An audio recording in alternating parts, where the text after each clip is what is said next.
നിങ്ങളുടെ ജീവിതത്തിൽ മറക്കാനാവാത്ത ഒരുപാട് റിജക്ഷൻസ് ഉണ്ടാവില്ലേ? എനിക്കുണ്ട് കുറച്ച് varieties rejections. Hi, this is me Sabil Shah, an actor from Kerala. Welcome back to the life of a struggling actor in Kerala, episode 3.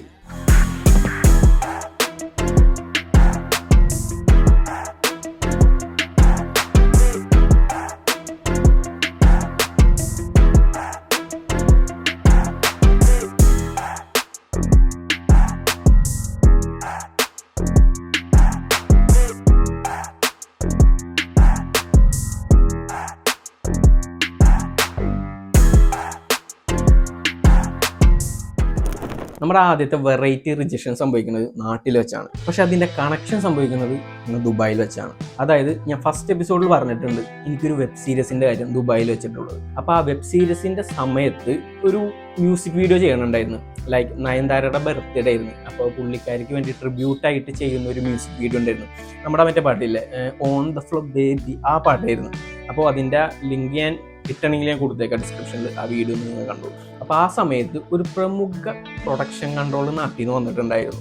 അപ്പോൾ പുള്ളി ആ സമയത്ത് ഷൂട്ടിംഗ് ലൊക്കേഷനിൽ ഉണ്ടായിരുന്നു. ഞങ്ങളായിട്ട് പരിചയപ്പെട്ടു. ഞങ്ങളുടെ ആക്ടിങ്ങും കാര്യങ്ങളെല്ലാം കണ്ടിട്ട് ഇഷ്ടപ്പെട്ടു ഞങ്ങൾ. അപ്പോൾ ആ ഒരു സംഭവത്തിൽ ഞാൻ ആളായിട്ട് ഒരു കോൺടാക്ട് വെച്ചിരുന്നു. ഇടയ്ക്ക് മെസ്സേജ് അയക്കും, വിളിക്കും, അങ്ങനത്തെ സംഭവം. അതിനുശേഷം പുള്ളി നാട്ടിലോട്ട് പോയി. ഞാനാണെങ്കിൽ ഈ വെബ് സീരീസ് ആയിട്ട് തുറന്ന് പോയിക്കൊണ്ടിരിക്കുമ്പോഴായിരുന്നു, നിങ്ങൾക്ക് അറിയാം ഓൾറെഡി ആ വെബ് സീരീസ് ഡ്രോപ്പ് ആയി പോയി. അപ്പോൾ ആ സമയത്ത് ഞാൻ പുള്ളിനെ കോൺടാക്ട് ചെയ്തായിരുന്നു.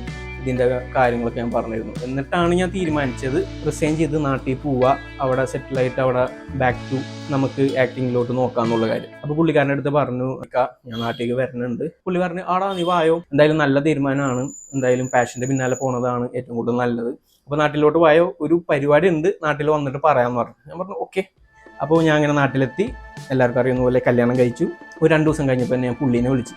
അപ്പോൾ പുള്ളി പറഞ്ഞു, നീ എറണാകുളത്തേക്ക് വായോ, മാരിയറ്റ് ഹോട്ടലിൽ. അങ്ങനെ ഞാൻ അവിടേക്ക് ചെന്നു. അപ്പോൾ പുള്ളീനായിട്ട് കണ്ട് മീറ്റ് ചെയ്തതിന് ശേഷം സംസാരിച്ചപ്പോൾ പുള്ളി എന്നോട് പറഞ്ഞത്, സബിലെ ഒരു പരിപാടി ഉണ്ട്, ഒരു പടമുണ്ട്, അതിൽ നിന്നെ കാസ്റ്റ് ചെയ്തിട്ടുണ്ടെന്ന് പറഞ്ഞു. ഞാൻ പറഞ്ഞു ഓക്കെ. ലൈക്ക് ഞാൻ ദുബായിൽ നിന്ന് റിസൈൻ ചെയ്ത് വന്നിട്ട് എനിക്ക് അപ്പം തന്നെ ഒരു പടത്തിലോട്ട് കയറാമെന്ന് പറ്റണത് അത് എത്രത്തോളം ഉള്ള ഒരു വലിയ സംഭവമാണെന്ന് എനിക്കറിയാലോ. അപ്പോൾ ആ ഒരു സന്തോഷം ഉണ്ടായിരുന്നു. അപ്പോൾ പുള്ളി പറഞ്ഞു, ഇതിൽ നിൻ്റെ ക്യാരക്ടർ വരുന്നത് പറഞ്ഞാൽ ലുക്മാൻ്റെ ഫ്രണ്ടായിട്ടാണെന്ന് പറഞ്ഞു. അപ്പോൾ ഞാൻ ഒന്നും കൂടി excitement. Okay, this is the point, ഇതാണ് ടേണിംഗ് പോയിന്റ്, ഇവിടെ നിന്ന് എല്ലാം ജീവിതം മൊത്തം മാറും എന്നുള്ളൊരു ഹാപ്പി മൂമെൻറ്റിലായിരുന്നു. അപ്പോൾ പുള്ളി ഓക്കെ ഞാൻ വിളിക്കാടാ, എന്തായാലും നീ പൊക്കോന്ന് പറഞ്ഞു. അങ്ങനെ ആ വീട്ടിലോട്ട് പോയി. പിന്നെ പുള്ളി എന്നെ വിളിച്ചിട്ട് പറഞ്ഞു, സബിലെ സ്ക്രിപ്റ്റിംഗ് എല്ലാം നടക്കുന്നുണ്ട്, സ്ക്രിപ്റ്റ് റൈറ്റേഴ്സ് എത്തിയിട്ടുണ്ട്, അപ്പോൾ പരിപാടികളെല്ലാം ഓണായിട്ടുണ്ടെന്ന് പറഞ്ഞു. ഞാൻ പറഞ്ഞു ഓക്കെ, പരിപാടി നടക്കട്ടെ, എന്തായാലും വിളിക്കുന്നു പറഞ്ഞു. അതിനുശേഷം പിന്നീട് ഒരു ദിവസം പുള്ളി എന്നെ വിളിച്ചിട്ട് പറഞ്ഞു, സബിലെ സ്ക്രിപ്റ്റ് റൈറ്റേഴ്സ് എറണാകുളത്തേക്ക് വരുന്നുണ്ട്, അപ്പോൾ അവർക്ക് സ്റ്റേ ചെയ്യാനുള്ള ഒരു പരിപാടി ഒന്ന് സെറ്റ് ചെയ്യണം എന്ന് പറഞ്ഞു. ഞാൻ പറഞ്ഞു, ഞാൻ ദുബായിൽ നിന്ന് എത്തിയിട്ടുള്ളൂ, എനിക്ക് അങ്ങനെ കണക്ഷൻസോ കാര്യങ്ങളൊന്നും ഇല്ല, അപ്പോൾ എനിക്ക് ഇതിനെക്കുറിച്ച് അറിയത്തില്ല എന്ന് പറഞ്ഞു.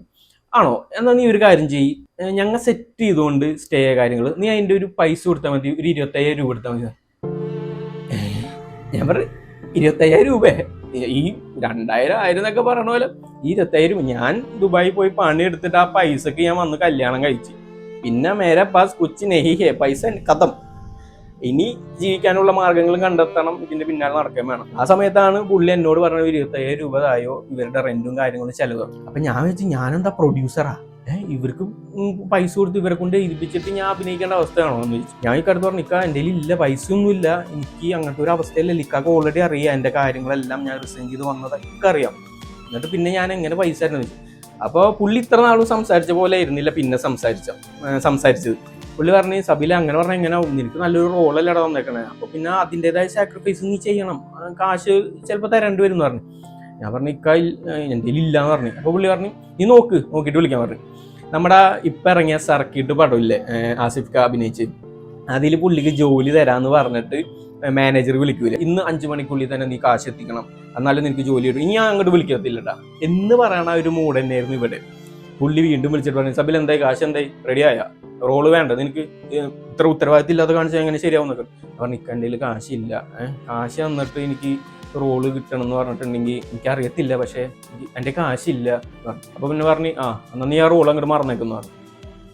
അപ്പോൾ ഇത്രയും ആഗ്രഹിച്ച് ഈ സിനിമയിൽ അഭിനയിക്കാം, ഒരു റോള് കിട്ടി എന്നൊക്കെ പറഞ്ഞ് വീട്ടിലൊക്കെ പോയി പറഞ്ഞ് ക്ലോസ് ഫ്രണ്ട്സിനോട് പറഞ്ഞ് എല്ലാവർക്കും സന്തോഷമായി നിൽക്കുന്ന സമയത്താണ് ഇങ്ങനത്തെ ഒരു ചതിയിൽ വീഴണതും പുള്ളി ഇങ്ങനത്തെ ഒരു പരിപാടി എന്നോട് കാണിക്കണം. അതോടുകൂടി എനിക്കൊരു കാര്യം മനസ്സിലായി, ഇങ്ങനത്തെ ആൾക്കാരും ഇൻഡസ്ട്രിയിൽ ഉണ്ടെന്ന്. എല്ലാവരും അങ്ങനെയല്ല, പക്ഷേ ഇങ്ങനത്തെ ആൾക്കാരും നമ്മളെ സിറ്റുവേഷനും നമ്മളുടെ ഈ ആഗ്രഹത്തെയും ചൂഷണം ചെയ്ത് ജീവിക്കുന്ന കുറച്ച് പേര് ഇൻഡസ്ട്രിയിൽ ഇപ്പോഴും ഉണ്ടെന്ന് എനിക്ക് മനസ്സിലായി. പിന്നെ പ്രധാന വിറ്റ് എന്താണെന്ന് വെച്ചിട്ടുണ്ടെങ്കിൽ, പുള്ളി എന്നോട് പറഞ്ഞ ഈ കഥയും ആ കാസ്റ്റും ലുക്മാനെ വെച്ചിട്ടുള്ള ഒരു പടം ഇന്നേ വരെ ഇറങ്ങിയിട്ടില്ല. അത് ഓൾമോസ്റ്റ് ഇപ്പോൾ ഒരു 4 ഇയേഴ്സ് ആണ്ട് ആവാനായി. ഇതുവരെയായിട്ടും അങ്ങനെ ഒരു പടം ഇറങ്ങിയിട്ടില്ല. ലുക്മാൻ പോലും ഈ കഥ കേട്ടിട്ടുണ്ടോ എന്ന് എനിക്കറിയാൻ പാടില്ല. അതൊരു പറ്റിക്കൽസ് ആയിരുന്നു എന്ന് എനിക്ക് മനസ്സിലായി. അങ്ങനെ മൂന്നാമത്തെ വെറൈറ്റി റിജക്ഷൻസ്. ഇത് ഇത്തിരി കോമഡിയാണ്, നല്ല രീതിക്കൊരു കോമഡി സാധനമാണ്. അങ്ങനെ ഓഡീഷൻസിന് വേണ്ടിയിട്ട് ഞാൻ കാസ്റ്റിംഗ് കോൾ വീണ്ടും അയച്ചു തുടങ്ങി. അങ്ങനെ ഒരു കാസ്റ്റിംഗ് കോളിൽ അയച്ചിട്ട് അവർ സെലക്ട് ആയി എന്ന് പറഞ്ഞിട്ട് വിളിച്ചിട്ടുണ്ടായിരുന്നു. അപ്പോൾ അവർ പറഞ്ഞ് ഷോർട്ട് ലിസ്റ്റ് ആയിട്ടുണ്ട്, ഒന്ന് നേരിട്ട് വരണം, കാസർഗോഡാണെന്ന് പറഞ്ഞു. അപ്പോൾ ഓക്കെ, കാസർഗോഡേക്ക് പോകാമെന്ന് പറഞ്ഞു. എന്നിട്ട് പുള്ളിക്കാരൻ എന്നോട് ഒരു കാര്യം പറഞ്ഞു, സബില ഒറ്റക്കല്ലേ വരണേന്ന് വെച്ചു. ഞാൻ ചോദിച്ചു ഒറ്റയ്ക്ക് എന്തിനാ വരണേന്ന് എന്തിനാ ചോദിക്കണേ. അപ്പോൾ ഞാൻ ചോദിച്ചു എൻ്റെ ഒരു ഫ്രണ്ടും കൂടി ഉണ്ടാവും എന്ന് പറഞ്ഞു. അതുവരെ ഞാൻ ഒറ്റയ്ക്ക് പോകാമെന്നാണ് ഞാൻ വിചാരിച്ചിരുന്നത്. പക്ഷെ അവർ ആ ചോദ്യം ചോദിച്ചപ്പോൾ ഞാൻ പറഞ്ഞ ഒരു ഫ്രണ്ടിനായിട്ടാണ് ഞാൻ വരുന്നത്. അപ്പോൾ അവർ പറഞ്ഞ് ഫ്രണ്ടിനായിട്ട് വരേണ്ട കാര്യമുണ്ടോ, സബിൽ ഒറ്റയ്ക്ക് വന്നാൽ പോരെ. ഞാൻ പറഞ്ഞല്ല, എനിക്ക് അതാണ് കംഫർട്ടബിൾ, എൻ്റെ ഫ്രണ്ടിനായിട്ട് വരുന്നതാണ് എനിക്ക് കംഫർട്ടബിൾ എന്ന് പറഞ്ഞു. അവർ പറഞ്ഞ് സബിലെ ഒറ്റയ്ക്ക് വരുന്നതായിരിക്കും ഞങ്ങൾക്കും സബിലും കംഫർട്ടബിൾ, എന്തിനാണ് വെറുതെ ഫ്രണ്ടിനൊക്കെ കൊണ്ടുവന്നിട്ട്, എന്തായാലും വന്നാൽ പുറത്ത് നിൽക്കാൻ പറ്റുള്ളൂ ഫ്രണ്ട്. ഞാൻ പറഞ്ഞു കുഴപ്പമില്ല, അവൻ എൻ്റെ കൂടെ ഉണ്ടാവും, എന്തായാലും ഇത്രയും ദൂരം പോവല്ല, അപ്പോൾ എന്തായാലും വന്നോട്ടെ എന്ന് പറഞ്ഞു. അവർ പറഞ്ഞ് സബിലെ ഒറ്റയ്ക്ക് വരണമായിരിക്കും നല്ലത്, സബിലൊന്ന് ആലോചിച്ചിട്ട് എന്നിട്ട് നമുക്ക് നോക്കാമെന്ന് പറഞ്ഞു. ഞാൻ പറഞ്ഞു ഓക്കെ കോള് കട്ട് ചെയ്ത്. ഞാൻ പിന്നെ ആലോചിച്ച് എന്തിനാണ് ഈ ഒറ്റയ്ക്ക് പോണേ. പിന്നെ ഞാൻ എൻ്റെ ഫ്രണ്ടിനോടൊക്കെ ഇങ്ങനെ സംസാരിച്ചപ്പോൾ അവൻ പറഞ്ഞു, എടാ ചിലപ്പോൾ അവിടെ ചെന്ന് കഴിഞ്ഞാൽ ഓഡീഷന് ഒരു മാങ്ങാത്തോലി ഉണ്ടാവില്ല, ചിലപ്പോൾ 4-5 വില്ലന്മാരെ പോലെ നിൽക്കണമാരുണ്ടാവും, നിന്നെ റൂമിലോട്ട് അങ്ങോട്ട് വലിച്ചിട്ടിട്ട് മൊത്തം അടിപൊളി മൊത്തം അങ്ങോട്ട് ഊരിയിട്ട് ചിലപ്പോൾ അതന്നെ ഊരിയിട്ട് പിന്നെ അങ്ങോട്ട് വിടും, അതുകൊണ്ട് വെറുതെ പണി വാങ്ങിക്കണ്ടെന്ന് പറഞ്ഞു. ഞാൻ പറഞ്ഞു ഓക്കെ നന്നായി. അതോടുകൂടി ഞാൻ ആ നമ്പറും ബ്ലോക്ക് ചെയ്ത്. ഇത് ഒരുമാതിരി വെറൈറ്റി തന്നെ ഉള്ളൊരു അനുഭവമാണ്. ഈ കാസ്റ്റിംഗ് കോളൊക്കെ അയച്ച് നമ്മൾ ഇത് അയക്കണതിൽ എല്ലാം 100% ജെന്യൂൻ അല്ല. കുറേ ആൾക്കാർ നമ്മളെ യൂസ് ചെയ്യാനും നമ്മളെ പറ്റിക്കാനും ചതിക്കാനും എല്ലാത്തിനും വേണ്ടി കാത്തിരിക്കുന്ന ഒരു കൂട്ടം ആൾക്കാരുണ്ട്. അതിലോട്ട് നമ്മൾ പെട്ടുപോകും. അങ്ങനെയൊക്കെ ഉണ്ടായിട്ടും നമ്മൾ ഇതിനു വേണ്ടി പുറകെ നടക്കുമ്പോൾ നമ്മളൊന്ന് ആലോചിക്കുക, ഇങ്ങനത്തെ സംഭവങ്ങളുണ്ട്. എപ്പോഴും ഒരു ഹാപ്പി ആയിട്ട് നല്ല കോൺഫിഡൻസോടുകൂടി പോകാൻ പറ്റുന്ന ഒരു സംഭവമല്ല. ഇതുപോലത്തെ അപ്പ് ആൻഡ് ഡൗൺസുകൾ ഉണ്ടാവും, ചതികളുണ്ടാവും, വഞ്ചനകളുണ്ടാവും, എല്ലാം ഉണ്ടാവും. അപ്പം അതൊക്കെ ആയിട്ട് മുന്നോട്ട് പോകാമെങ്കിൽ മാത്രമേ നമുക്ക് ഇതിലോട്ട് നടന്നിട്ട് കാര്യമുള്ളൂ. സബീൽ തുടരും, കൂടെ നിങ്ങളുണ്ടാവണം. ബൈ.